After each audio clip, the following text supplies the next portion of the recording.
I'm really excited about today's episode of Magic in the Room. Before we get started, I want to let you know about a learning opportunity available to everyone. Here at Purpose and Performance Group, we talk about purpose a lot. We want people to have a deep understanding of their purpose so they can live intentionally. We have developed a self-paced online course called Ignite Your Purpose, which will help you discover your purpose. This course is available to anyone and can be found at purposeandperformancegroup.com/online learning, or find the link in the show notes. Now, please enjoy today's episode of Magic in the Room. Magic is found in every room, where people connect over a shared purpose. In this weekly podcast, Luke, Hannah and Chris explore the role of purpose, courage, mindset and culture in every leader's quest for transformational performance. Hello and welcome to Magic in the Room. I'm Luke Freeman. I'm Hannah Bradrood. And I'm Chris Province, and I am excited for today. Today we're going to talk about, in the nerdery, we call it execution, but it's really just about the art of getting shit done. And maybe in our world, it's the science of getting shit done. Yeah.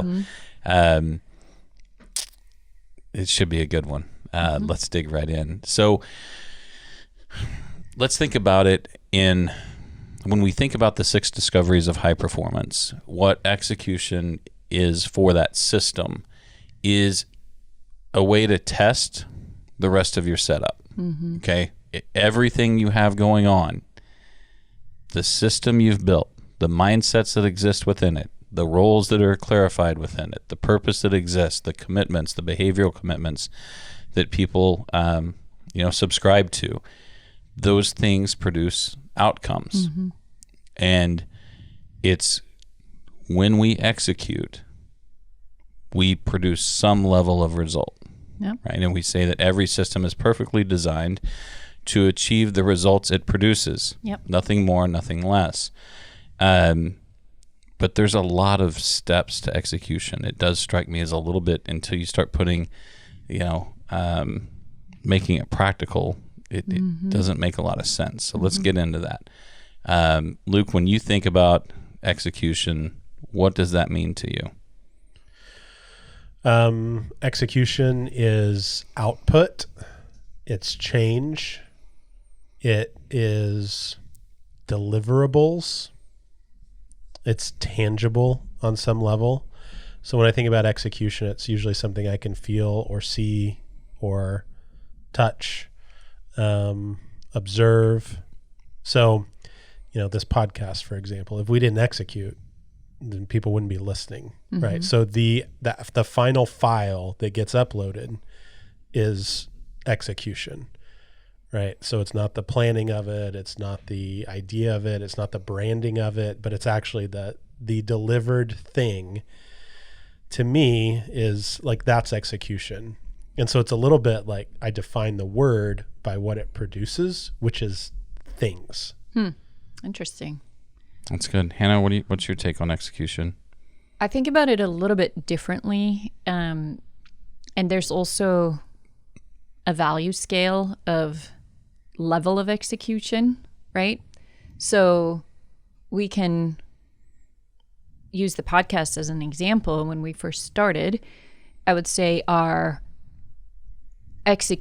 we were executing because we were creating a podcast and we were putting episodes out, but the level of execution has gotten, the process has gotten more complex as we've added more components, we've upped the production quality, but our output is arguably better. We feel like we're getting better because we're getting more practice and we're learning more, and we're able to execute on more,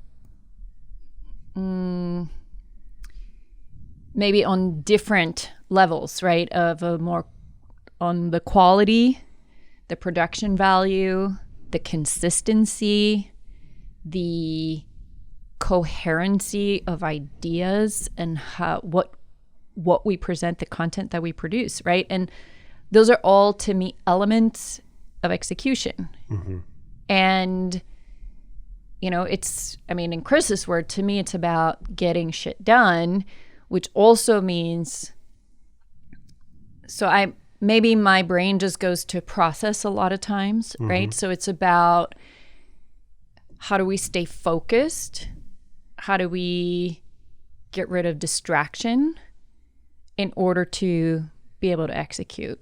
Yeah, I really like what you layered on there with like a value difference, because to use a different example, when I think about, let's say, like a sales campaign or a marketing campaign, you can do a lot of things and produce a lot of things.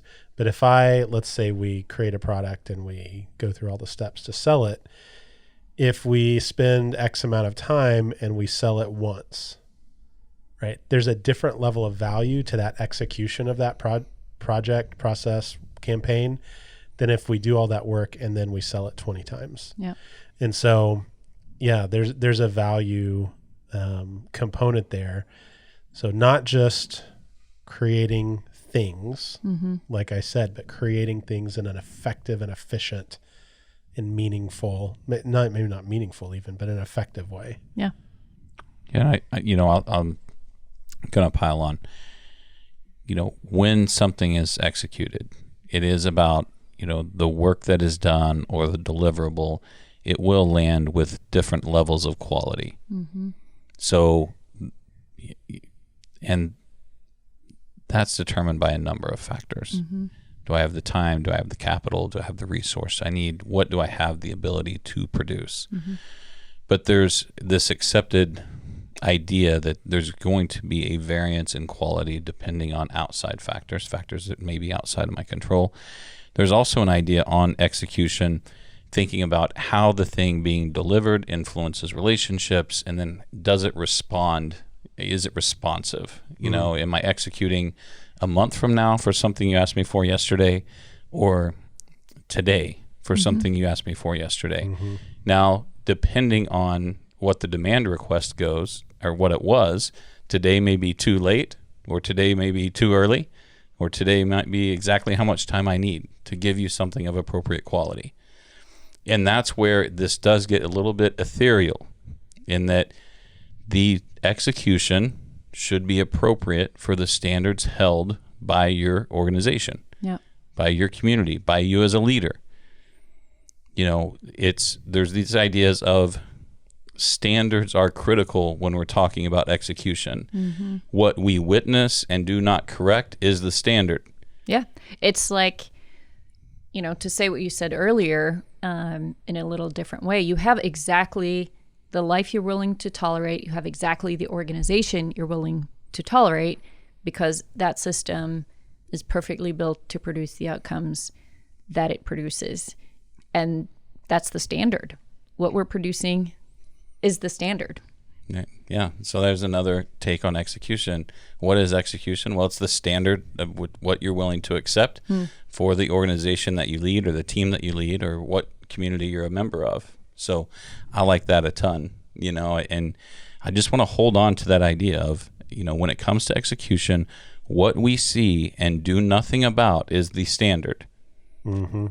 So if there are fingerprints on the door, there might as well be straw wrappers by the drink station, right? And the bathrooms might as well be dirty too, because where do you start the standard?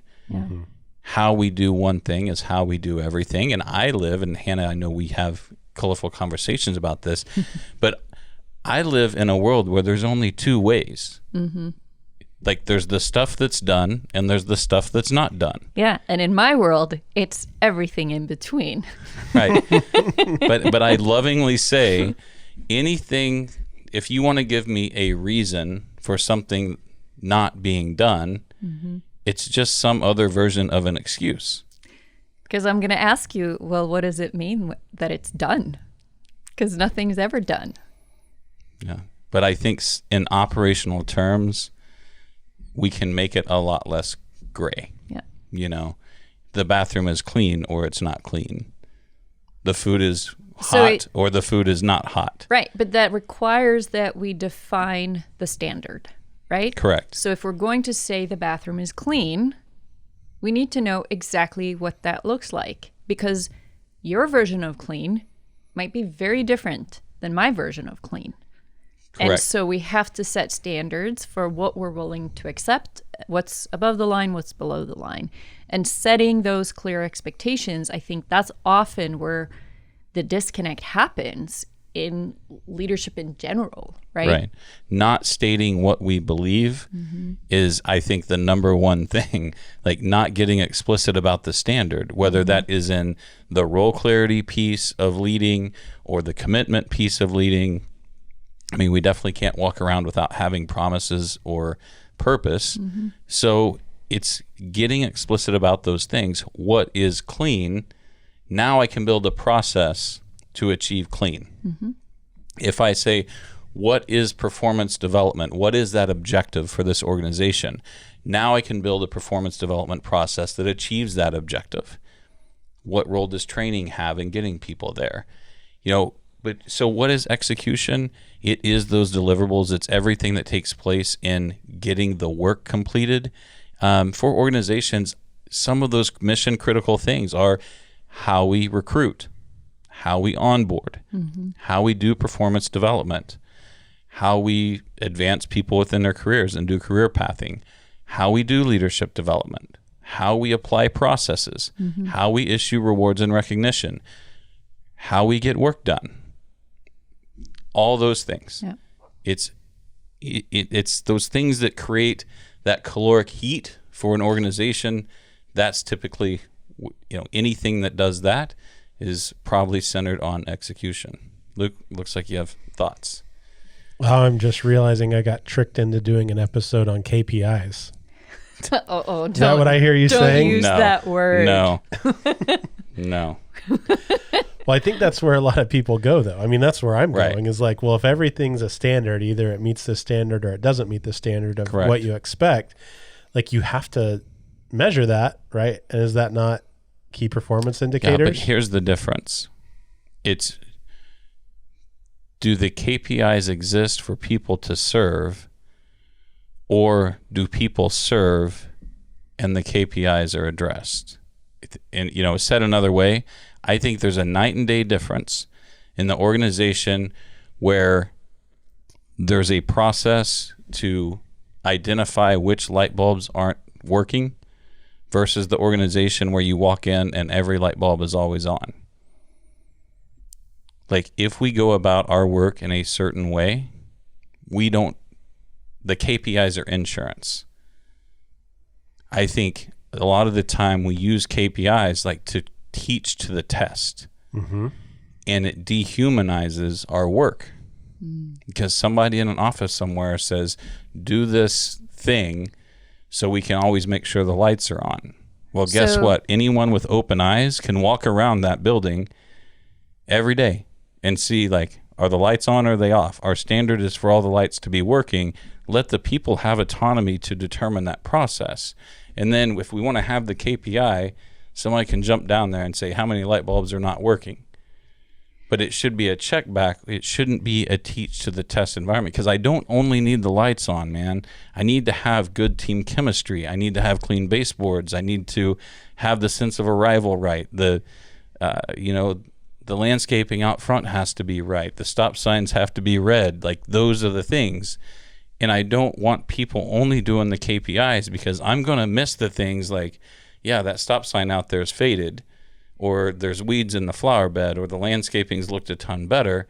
I got to have them doing those things too. And if all we do is KPI, folks, they're not going to internalize and capture the spirit of what we're doing. So what I'm hearing here is capturing the spirit, which is about leadership intent, right? And it's clarity of purpose, clarity of intent, clarity of values. Clarity is kind, is what Brene Brown says. And in order to create clarity, we have to set clear expectations.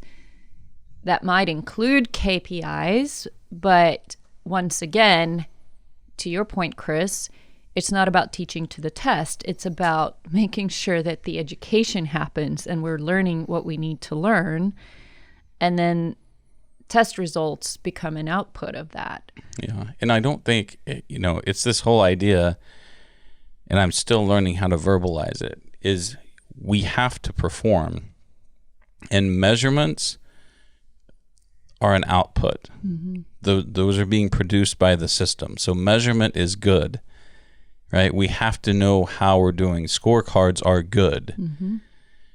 But it's leadership intent and making certain that we're keeping connectedness and community through the process of executing.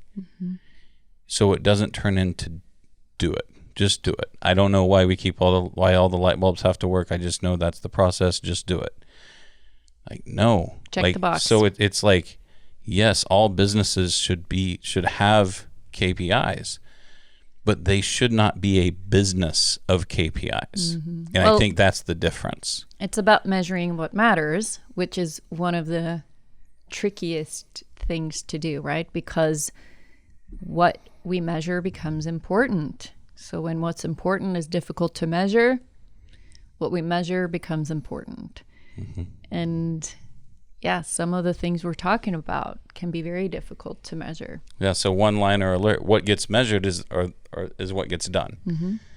Right? So that it does create, again, it creates the insurance. Like when you know that it's there, you know that's going to get done. And that's why we typically say, well, what are the 12 most important things for this department to accomplish? And then you roll 3 of those up, and by the time you roll 3 things up from 10 departments, there's 30 things on an overall scorecard. So it's still a lot of stuff, but it's also that role clarity of saying, what is the most important thing for this department to do? What are the 10 or 12 most important things that we have to achieve?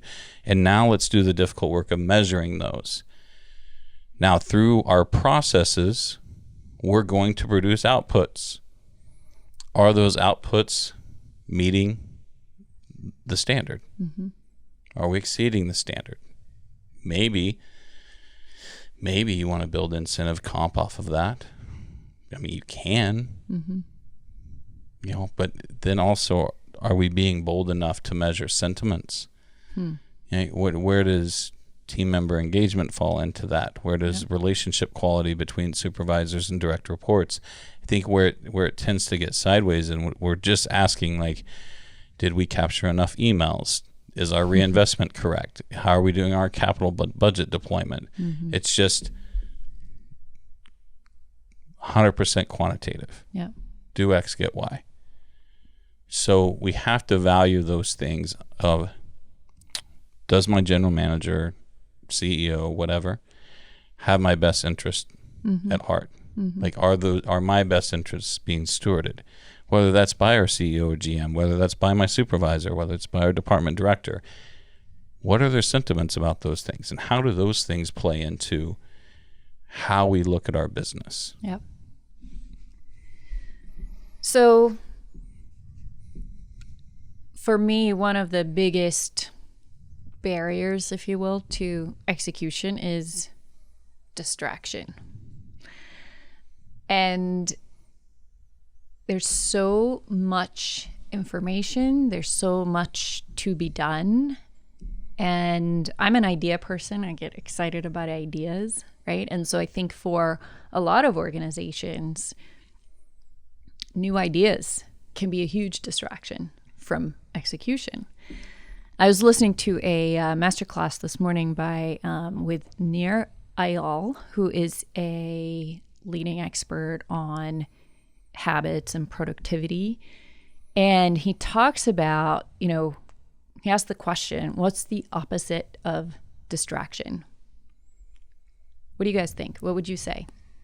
Focus. Yeah, my word exactly. And that's the word that comes to mind, right? That's what we think. And it's somewhat true, but it's not exactly true. The exact opposite of distraction is traction.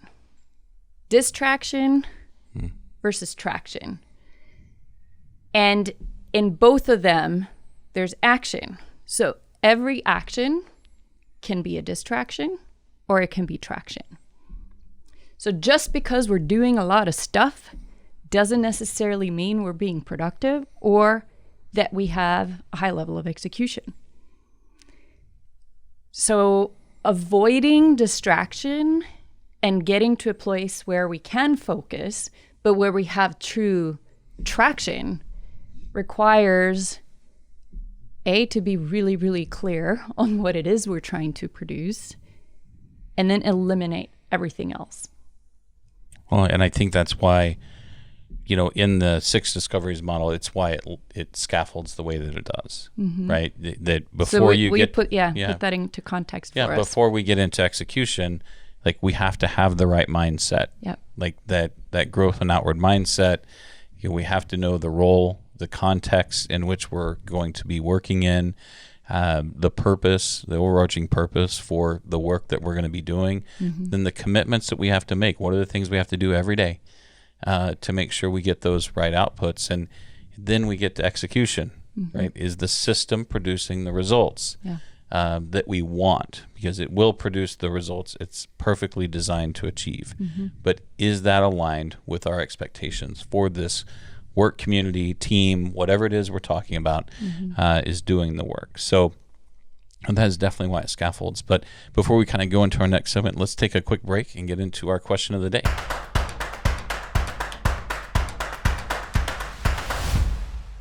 Okay, welcome to our question of the day. This is the area of our podcast where we talk about current events, maybe resources that we're engaged with, or we just do something fun. So for today's question of the day, actually, this might be questions of the day.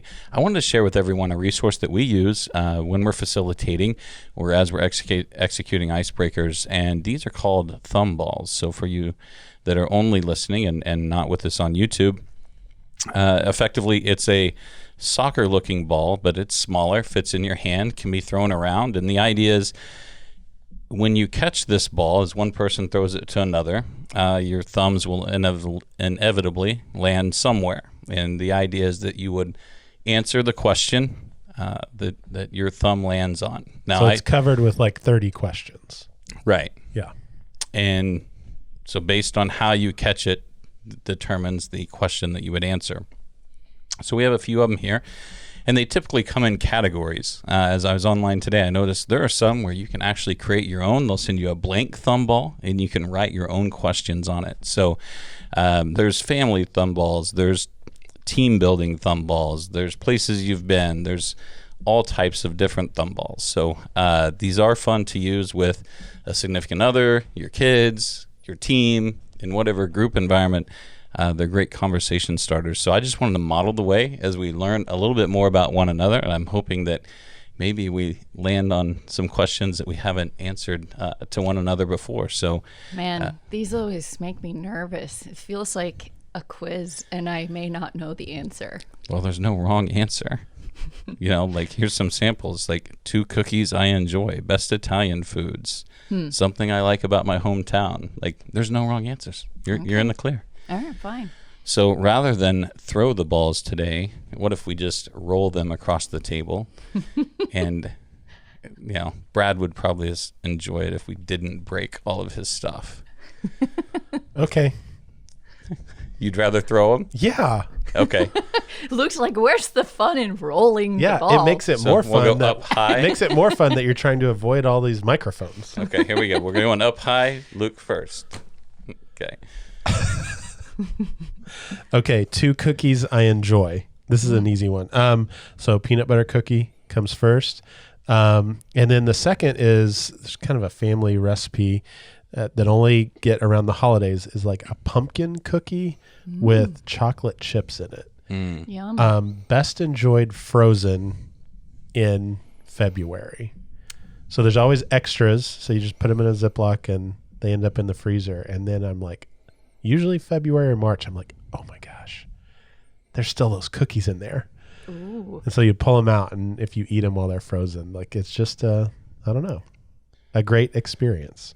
Well, I like that. You gave us one, like really kick it down the middle option there with the peanut butter, and then one totally out of left field. I love it. So I like that a lot. I would expect nothing less. Okay, so I'm going to choose a different ball. So what was the theme of that one? That was an icebreaker thumb ball. So we don't need that anymore.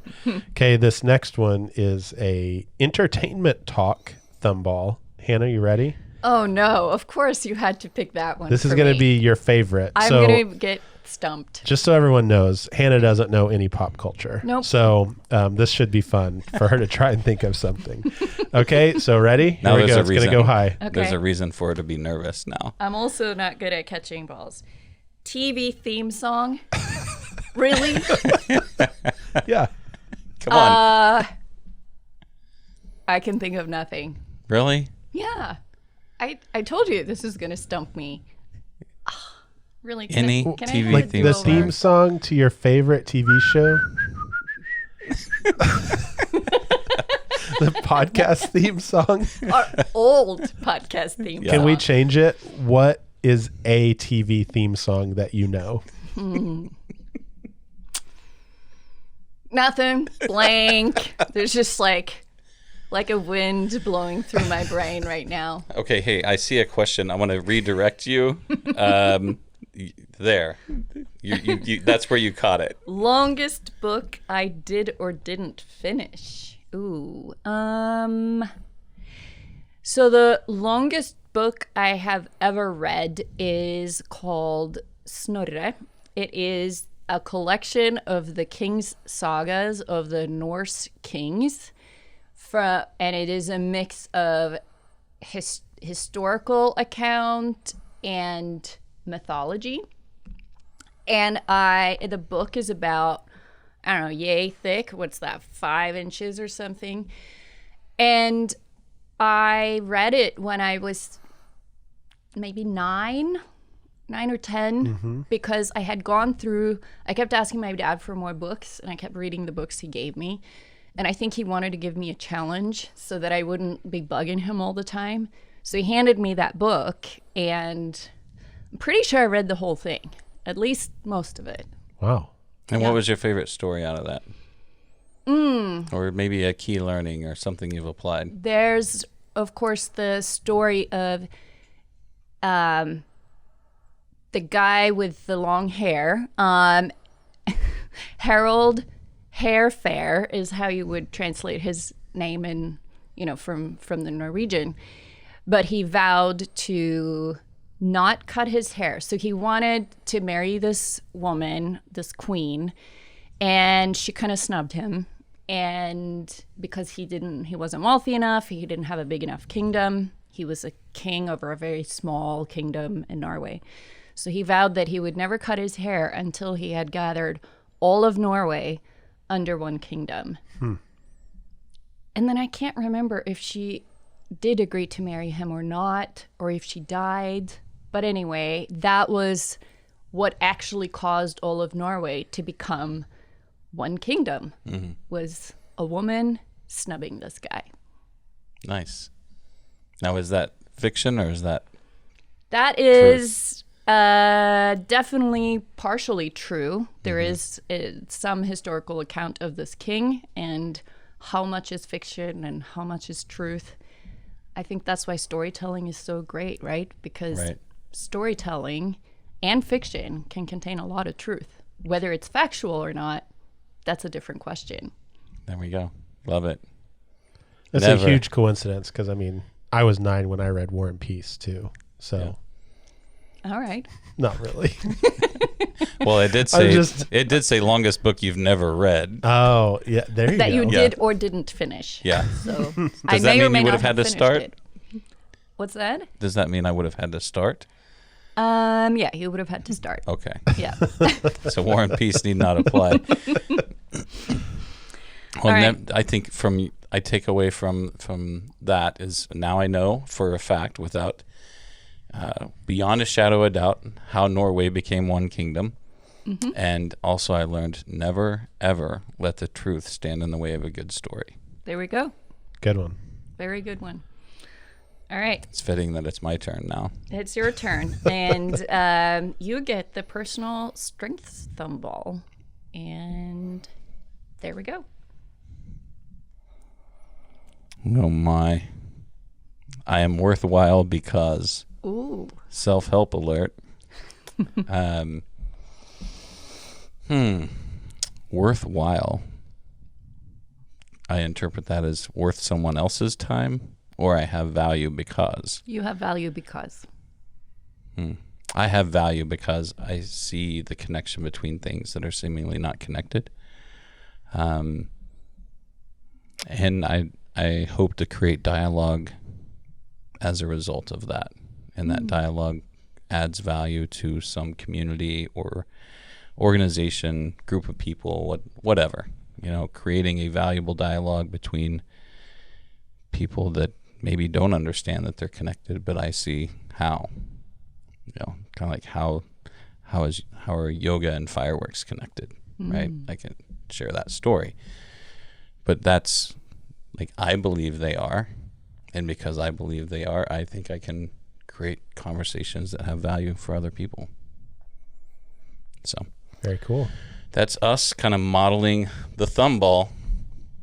The idea, what I like to do with these, is get that answer, get the story of the pumpkin. In a workshop environment, I would have said, whose recipe is it? Do you make them? And really just extracted from you a lot more personal information. And I want to know about that cookie, right? Because it's important to you and it's novel to me. And same thing with Hannah sharing the story of how Norway became one country or one kingdom. Like, I would ask how she's experienced it. And, have other people in her family experience that same story. Do they talk about it? Where do they talk about it? It's about finding things out from people in the room that are important to them and emerging those things as a facilitator that can resonate with the other folks in the room and creating that connection and that feeling of trust. So a great little tool here to create conversation, emerge things that are important to people, and really elevate the trust in the room and amongst teams. So thank you guys for joining us here on our questions of the day. Now back to the show.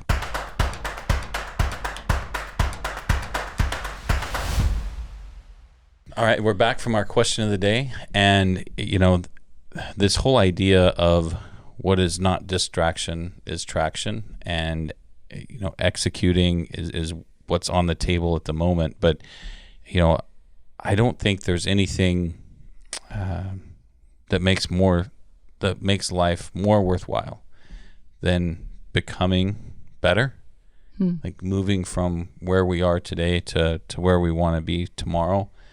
But as Luke, as you would say, the horizon always recedes. So I'm trying to reconcile all that a bit. Where does innovation come from if it's all do X, get Y? Yeah. And I think, I was kind of struggling with the same question every time we talk about execution, and every time it's like, all right, what are our KPIs? Let's write them down. Because we do that, right? We do that exercise with our clients, and I believe they're important to know where we're aiming and what we're managing to. And there's also, like many things in life, this continuum where if you manage everything to a KPI, you do get into that teaching to the test frame of mind, and you're just replicating a status quo that might have worked last year and might work this year, but is not taking you to where you really want to be. And so, this idea of, as we are on this journey of life, the horizon forever recedes as we move forward is really important. And so as we execute, we have to not just create outputs that matter for right now. We have to create outputs that matter for where we're going. And for me, for instance, there are a lot of things that I have to do every day to create deliverables for current projects with clients, whether that's writing an email or creating a document or putting slides together for a training or doing a coaching call with somebody, whatever those are. Like, there are things that need to be executed on. And if I don't also keep myself in the right mental space to be a good coach, to show up in the room, to create the magic that we talk about, right? With a leadership team, for instance, if I'm not consuming enough best practice or futurism type ideas, to be a thought leader and offer that value, I am losing traction for what I do a year from now. Yeah. And so I think it's just, for me, I get worried when people say, let's figure out what our 20 KPIs are, and then that's what we're going to manage to, because there has to be margin in the system to evolve. Well, and this is why values matter. This is why role clarity matters. Because if you're clear that being the best version of Luke Freeman that you can be, and the most effective, productive, right? It's all within the context of what are those values and what are the things that really matter in the end. And I think from a traction distraction perspective, that also should be taken into consideration, right? What are the things where I really need to create traction, whether that's in my role as, a family member, a partner, whether that's in my role as a consultant, whether that's in my role as a friend, right? All of those roles matter as well. And what are the values that I really want to live my life by? And then it doesn't become just check boxes, right? It becomes a different conversation about, when we talk about execution, how do I show up effectively in those roles? And how do I effectively live those values? Yeah, there you go. I don't think that can be overstated, right? It is really how am I effectively living what I believe? Mm-hmm. That should be showing up in the execution and should be producing results. Mm-hmm. And if not, we've got to loop back, right? There's something in the system that's not explicit enough, not aligned enough, but there's plenty of spaces to look into. But what are let's kind of get super practical for a moment, and let's just talk about like getting stuff done. I mean, we work across industries. We have multiple client partners. We all take on different types of deliverables, but when it comes to attacking the day, like, how do you get things done? What are some tips and tricks? Yeah, so I can start. And for me, the most important question that I can ask myself every day is, what do other people need from me? What clarity do other people need so they can be effective and execute? And I think for a lot of leaders, like that's a very important question. It can't be, how am I going to break up my calendar today to get stuff done? It's who's waiting on me for what so they can execute. So if I'm going to multiply my ability to execute, it has to be through providing clarity. Really practically, it's creating tracking spreadsheets and forecasting models so that people can go off those, and project plans so that folks can feel empowered to execute for whatever piece of those projects that they're doing. So yeah, to me, like if I just boil it down, the most useful as far as it comes to execution time of any day is creating plans that other people can execute on, and then also being available to answer questions. So for me, that was also a really big paradigm shift when I realized that I can multiply my ability to execute when I'm most available to answer questions. I had a bad habit of, like, someone would walk into my office. This was probably, 8-10 years ago. I realized I had this habit that they would walk in and I would feel entitled to finish the sentence or the paragraph that I was writing or whatever I was doing before I talked to them. And so people would kind of stand there awkwardly waiting for me. And two things. One, it was a waste of their time, that they could be out executing on something that clearly they need my input on. Two, it's going to dissuade them from coming and asking clarifying questions in the future, because there's going to be a part of them that like doesn't want to come stand there awkwardly and feel like they're annoying me. And so I just made a commitment that if anyone walks in, like mid-sentence, if I'm typing or whatever I'm doing, I'll stop, right? Because it's just going to take me a few seconds to get back where I was and catch back up. So stop immediately, turn around, make it a pleasant, welcoming experience for whoever that is. Like that's a multiplier for my time if I can embrace that habit. So yeah, just a couple tips for me. Oh, that's nice. I just think about, how would my day be impacted if I thought to myself each morning, what clarity do other people need in order to execute effectively? And how is my availability to answer questions? How is it today? Where can I let my team know that I'm available right here? Just to open up the lines of communication each day and say, here's some security that I can throw your way. Well, and once again, that's a value judgment too, right? Somebody listening might hear, well, that's a complete productivity killer, or a complete distraction, or a focus killer.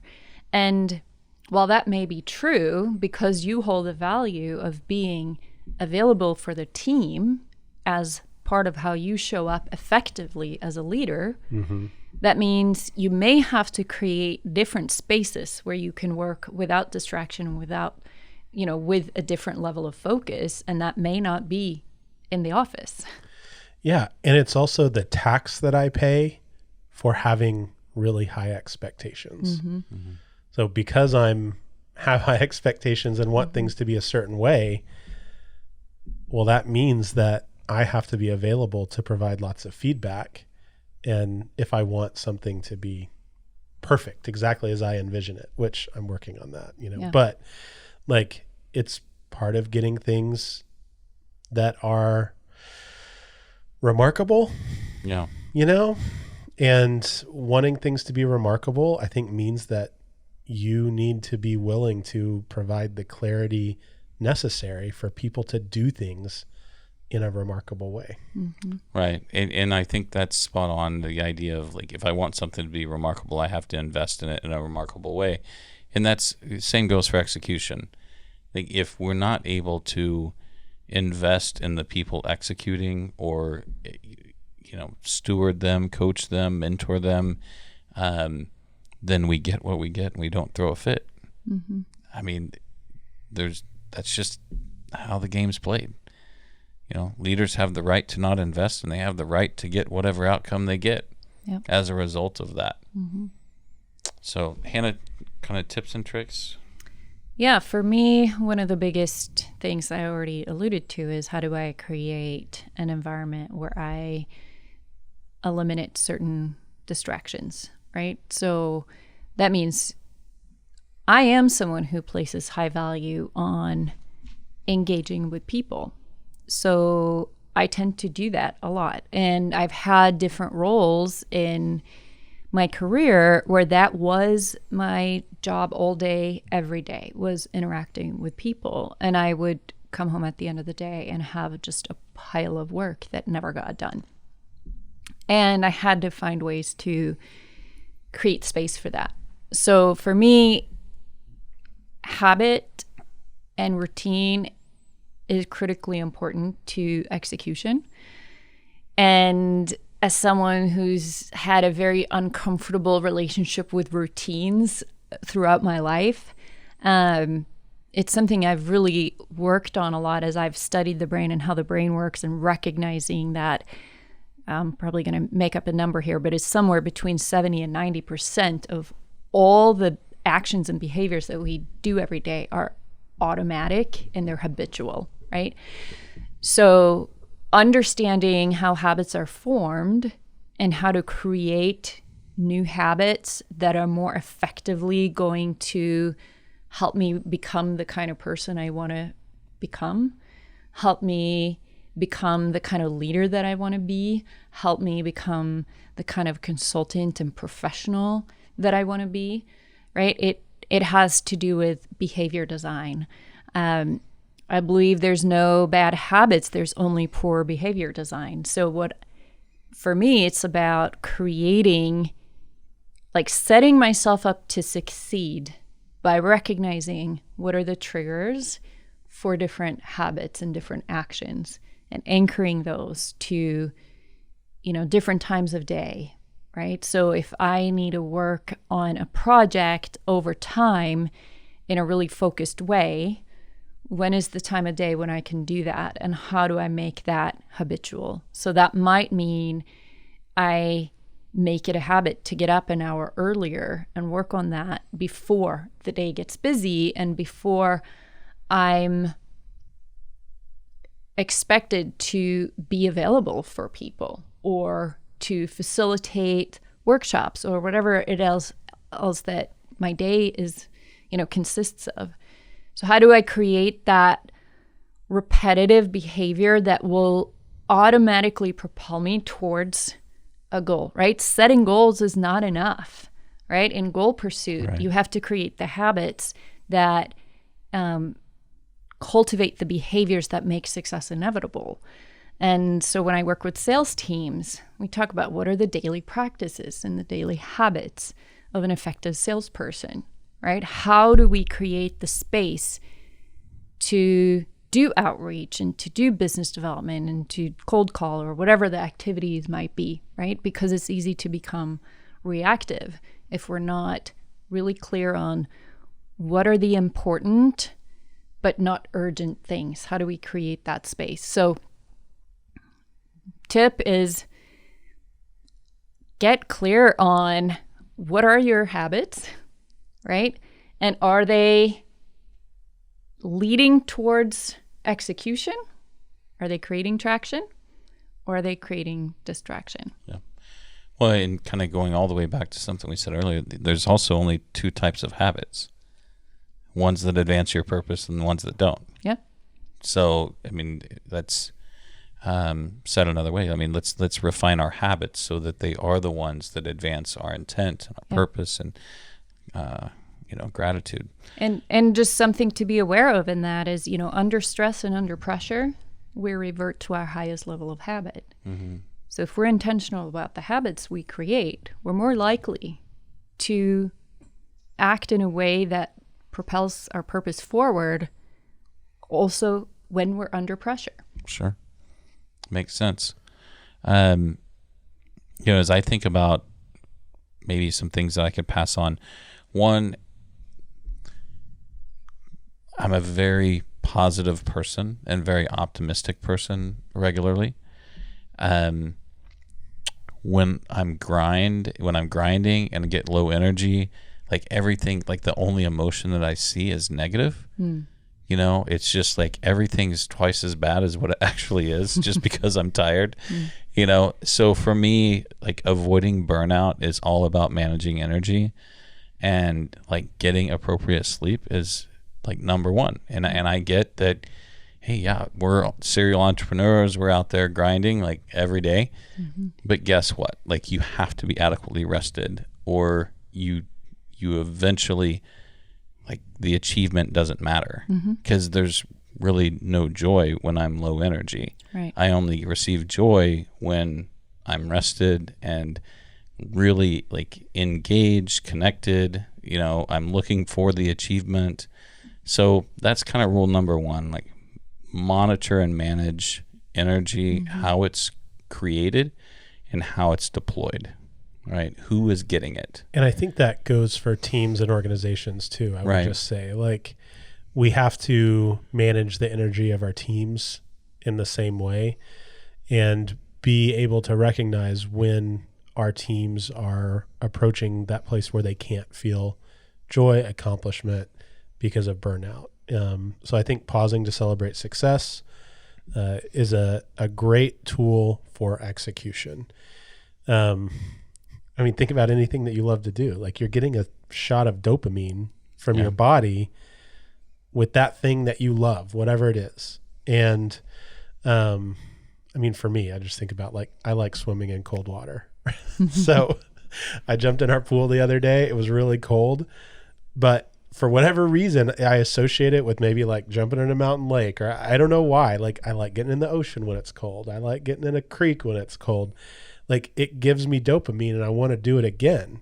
Mm-hmm. And so our teams are the same way, and we need to figure out how to identify those moments of wins, whether it's meeting like our shipping goals for the month, or whether it is onboarding a new team member, say, hey, we really wanted to hire 5 new people this month, and look, we did it.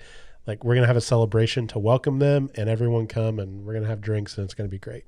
So if we don't do that, the cost, right? It might come a month or 2 or 3 later, but it's real, and it's not efficient to not celebrate and to not have those moments of rest, celebration, those things. Exactly. And, the other practical things that I'd share is, one, as it comes to getting things done, like being really efficient at taking notes and effective with notes. So how you take notes, and like, are we paying attention to how the other people on our team take their notes, and how they internalize those things, and what are the outputs that they derive from them. But I was thankful, like 16 years old, like, guy taught me like how to take notes super effectively, and it served me every day since. So Keith Bolton, if you're listening, thank you. The other thing is managing email, with that being such a critical thing. Like how to use subfolders, how to title emails effectively, how to keep them in a form where they will be read.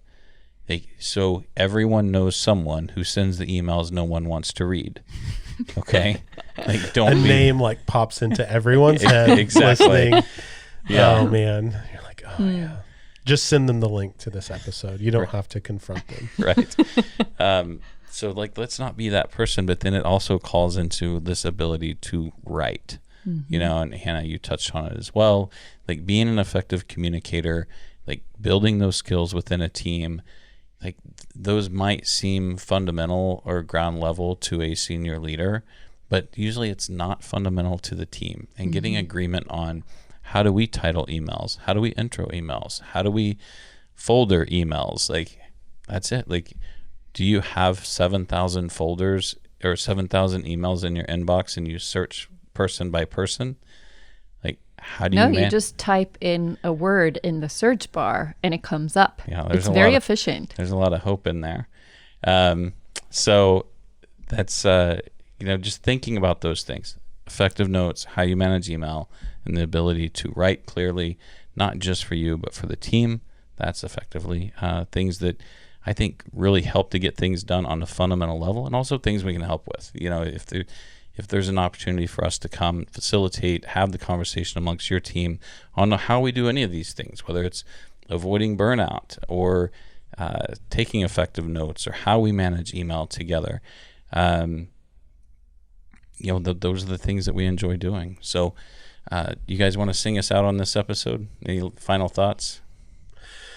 Yeah, I mean, execution should be important to all of us. It's also the thing that requires coming back to a lot. I mean, I know we talk about purpose. We talk about mindset a lot on this podcast, and those things are important.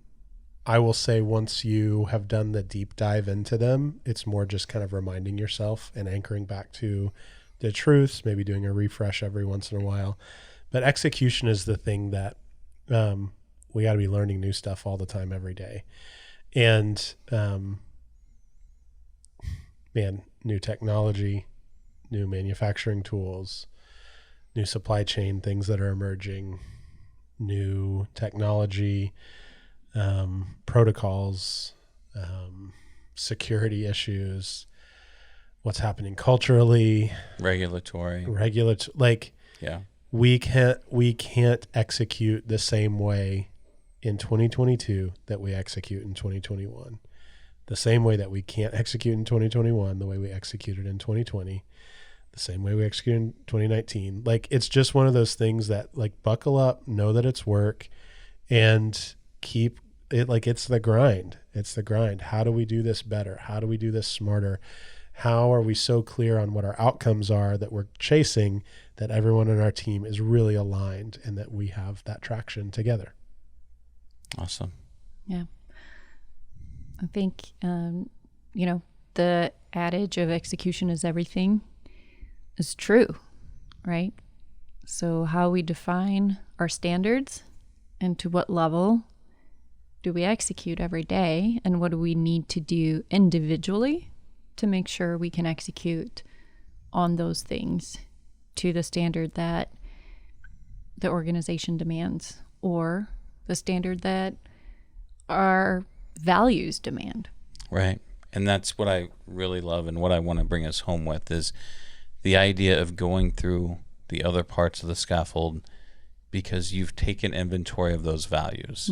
Like framing that mindset so you can see your roles as, I am a person of growth that services and stewards the well-being of other people. Now in this role, here's how I do that. In that role, here's how I do it. So on and so forth. And when I look at really what I'm trying to accomplish across all these roles with this mindset, here's when I'm at my best. Here looks to be, as best I can tell, the purpose that I'm looking to advance. Yeah. And if I want to advance this purpose, here's the things that I have to do every day. And when I do the things that I'm supposed to do every day, in this context, that's execution. But I really think what you said about standards is important. It's what the balance of the scaffold, everything that's done before we get to execution, is to identify whether it's for us as an individual, the teams we lead, or the organization that we're a part of. It's about defining standards for those. And ultimately the execution is the test.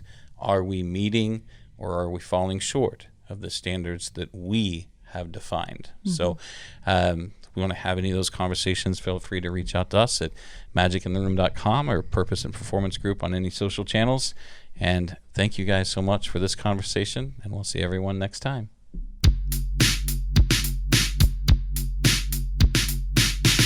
Magic in the Room is hosted by Chris Province, Hannah Bratteroo and Luke Freeman, and produced by Ben West. Theme music is by Evan Grimm.